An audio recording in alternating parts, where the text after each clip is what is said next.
Good evening and welcome to Castanet's live broadcast of the lighting of the tree in Kelowna. I'm your host, Sarita Patel, and over the next few moments we'll be talking to representatives from Stover Group, Child Advocacy Centre, the Mayor, and Jillian Harris about this unprecedented event. Like many events across the globe, the Tree of Hope lighting up ceremony had to be adapted a little bit, but Castanet hopes to bring it to you in an alternative way. We have Dallas Gray, a member of the Stover Group. Like I said, unprecedented. Hundreds of residents would typically be here to watch something that has been lighting up for the past 23 years. How have you guys adapted to this change? Yeah, correct. Normally we would have a celebration under the tree and a number of our tenants and local community members would be here to enjoy the light up. But as a result of the new rules, we had to make a change. We had to be safe. And so we approached Castanet and you guys jumped on board with a virtual tree lighting for us this year. So this is a first for us and a first for the Tree of Hope in 23 years. So we're excited. And how important was it for you to continue this tradition? Because it could have just happened without anybody, but you wanted to invite the members of the community by doing something like this. How important was it for you? This tradition is really important. This is the 23rd year the tree has lit in the Landmark District here in Kelowna. And, we weren't going to let anything stop us from lighting it again this year. And, you guys chose Child Advocacy Centre. Can you let me know why you guys chose the CAC? A few reasons. One is it's a great cause. It's a one-stop resource center for children in the valley that have suffered child abuse, and it's a new facility. So it runs primarily off donations from the community, and so we're here to try to bring awareness to the Child Advocacy Centre as well as raise funds for them this year. Raising funds is what this is all about for a charity of choice. How can people get involved? Really, to get involved, go to the website, treeofhopekelowna.ca, and there's a place in there where you can make personal donations or corporate sponsorship and donations. In addition, we've got a fun little campaign, the Little Red Box campaign, where you can buy a custom hand-painted Tree of Hope ornament, and all the proceeds from that is going to go to the CAC Kelowna as well. So treeofhopekelowna.ca, it'll give you all the information on ways you can help. This really is the kickoff to the fundraising campaign, so it all starts from here, and we're really hoping this year that everyone can, just dig deep and try to do something good for a great cause. And more important than ever, for sure. Last question to you. What's your favorite part of the Tree of Hope? Because you've been involved for a while. What's your favorite part? I've been involved for a while. My favorite part, actually, is when I come to work in the morning, I still see it glowing bright. And when I leave, usually it's dark enough that the tree is shining. It's just so welcoming. For sure. I see everyone drives by. It's something magical like that. Thank you so much for joining us. It's a landmark. Of course. Thank you so much. Up next, we have Executive Director from the CAC, Jeannie Becker. Jeannie, thank you so much for joining us. Thank you for having me. Of course. What was it like finding out that you guys were the charity of choice for this year's Tree of Hope lighting? That's one of those moments that you really don't ever forget. When you're in working a not-for-profit, you work every day to raise awareness and raise funds, and when someone reaches out to you with a gift of this magnitude, it's really a pretty unforgettable moment. And as a new charity, it's particularly meaningful because we're still in a position of building the awareness that is critical to not-for-profit agencies, particularly in a year with such unusual changes that we've had this year. Speaking about that, Dallas said that you guys were new. Can you let us know a little bit about what you guys do at the center? Sure. So the Child Advocacy Centre is ultimately a centralized resource that specifically responds to abuse, neglect, and violence against children. It's a partnership of the Interior Health Authority, the RCMP, Ministry of Child and Family Development, West Bank First Nation, and the Central Okanagan Elizabeth Fry Society. And essentially what that does is it puts every resource that a child and family who are going through the difficulty of disclosure of abuse, it puts all the resources in one really child-friendly, centric location so that they're not left to navigate that journey alone. And that's something that everyone needs, especially children who need that help. What will this donation, especially during the Christmas time, mean for you guys? This matching campaign is critical, and I think I can speak for all not-for-profits that this has been a complicated year in fundraising. Our traditional events have been canceled. The things that we as not-for-profits do to connect with community and build funds has really been completely disassembled this year. So for us as a new agency, this is a critical opportunity to ensure that we can be there to offer these services to kids in the coming months. Perfect. Are you excited to see it all lit up? I'm so excited. My children grew up literally navigating their way around town around the holidays around this tree. So this is really special for me and for my family for sure. Amazing. Thank you so much for your time. I really appreciate it. Thank you, and thank you to everyone who's watching. Perfect. Thank you so much. Up next, we have Mayor Basran joining us. Colin, thank you so much for being here today. Thank you for having me. A little chilly, I think. Just a little, but it's all good. I forgot my gloves. But we're here today to watch the lighting of the Tree of Hope, something that is a landmark, as we heard a little earlier today. Yeah. People notice that it's big, it's bright. What does the Tree of Hope mean for the city of Kelowna? Oh man, it means so much. Firstly, the funds raised from this incredible initiative help so many people in our community. And this year is another great example of that. It means a lot to me, so as the mayor, but it also means a lot to me personally because fortunately, over the last few years, my kids have had the great opportunity to be the ones to light the tree. This year, we're passing the torch to the to Jillian and Justin, their beautiful kids, and so it means a lot just all around for my family. Speaking about children, this is going to Children's Advocacy Centre. What does that centre mean to you? So this Child Advocacy Centre, I know a lot of people worked really hard to make this happen. It is probably the best in the country, and it's going to help children who are experiencing the most traumatic thing they will ever experience in their lives.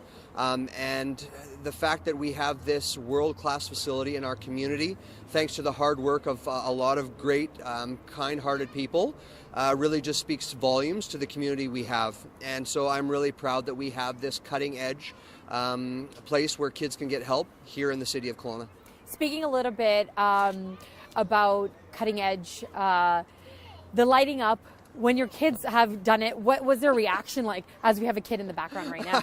Their reaction is priceless because, well, maybe I shouldn't let the cat out of the bag because they don't know this yet. Actually, it's okay. We can tell the story. It's typically been a television remote that they were hitting the button on. So they really had no clue that they weren't, in fact, turning the lights on. But we're still going to let them think that they were. So anyways, they absolutely love it. The community loves it. That's why there's still people who are here, socially distanced, of course, wanting to be here in person to check it out. I know that things are a little bit different this year, but that's just the way it has to be. You know, you say it's just like the magic of Christmas. You might press a button, they don't know that it's connected, but it gives them some kind of joy. Speaking a little bit about the community, how can the community get involved? Something that you think that's important is the Tree of Hope. How can people get involved? Yeah, please donate. Firstly, check out the Child Advocacy website because you will learn more about the great programs that are offered to children who desperately need the help. But then I would encourage you to, once you find out how great this facility is, if you can, every dollar helps to keep this facility up and running. And so please, if you can, dig deep and make a donation. And even if it's just a small monetary donation, every dollar counts. All right, so you did pass the torch from your kids to Jillian's kids. You're going to pass the mic all over to Jillian now, as it's going to be like kind of what you guys did in the past. Thank you so much for your time. Thank you. Thank you. All right, thank you so much. So we're socially distant. We We're are 6 feet socially apart? distant. You might have to come a little closer to me. Okay. Yeah, that's Okay. perfect. Okay, is that good? A little bit more, maybe. more? Oh, we've got a Hi, hello. sweetheart. Come here, baby. Come here. We've got Annie in the frame now. Hi. Say hi to the camera. Do you want to say hi? Do you want to sing a song? I like your coat. Sing Ba Ba Black Sheep? No. Okay. Jillian, you're here today. You've got the great honors pressing the button. What was that like, hearing that invitation to come to see the Tree of Hope being lit up? It's a little bit surreal because I think this is just yeah. Is it surreal? Okay. It's a real honor to do something that is so monumental in the city of Kelowna. Oh yeah, you want to talk to?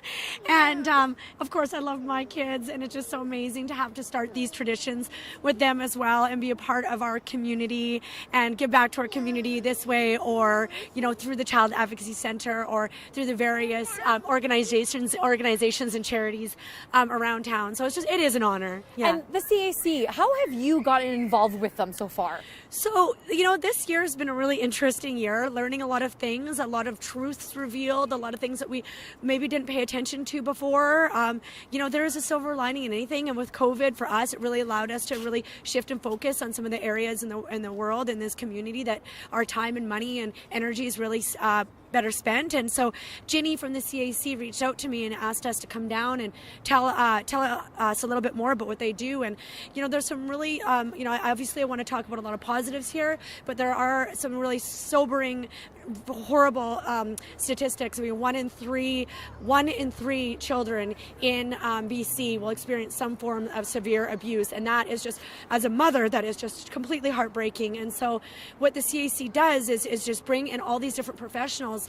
So when these kids are going through, like Colin said, one of the most traumatic times in their life, instead of having to go to Kamloops, to go to the police station, to go to the hospital, all of these professionals are able to come together in a safe, beautiful, state-of-the-art facility where the families can be taken care of, the kids can be taken care of, the parents can be taken care of. And as a mother now, I mean, I would know this before anyways, that is just so priceless. And the community is just so lucky to have this facility here. Speaking as a mother, an avid member of the community of Kelowna, how important is it for the community to get involved, especially like in a time like this?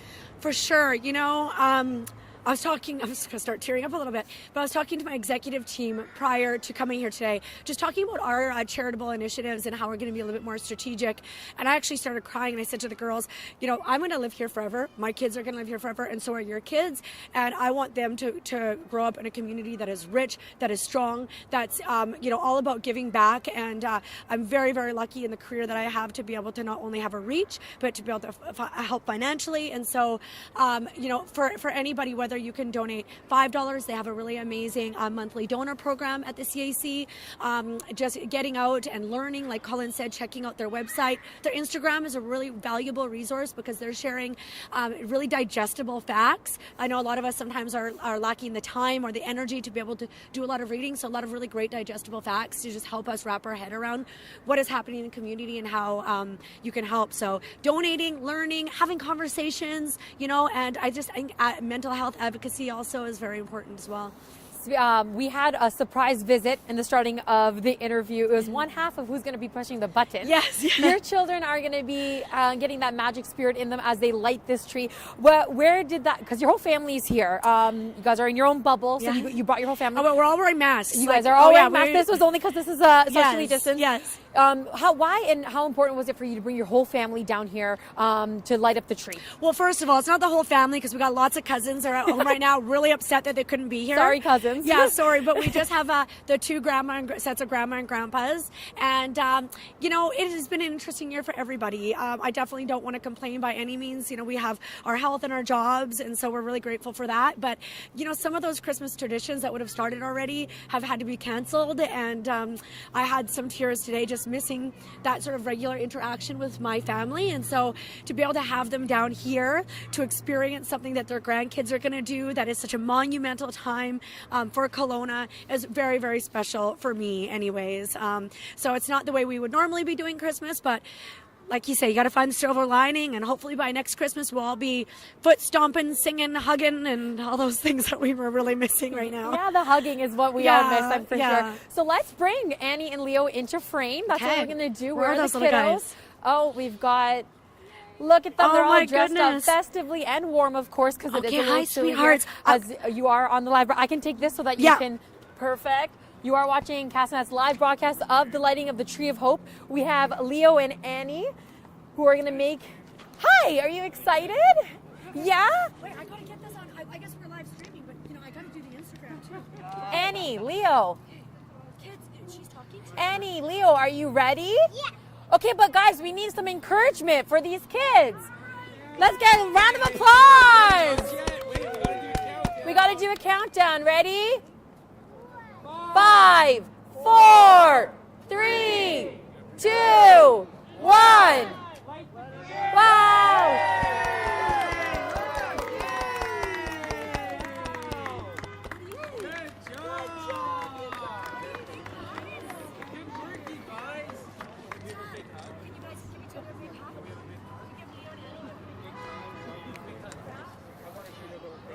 There you have it. Thanks to Annie and Leo.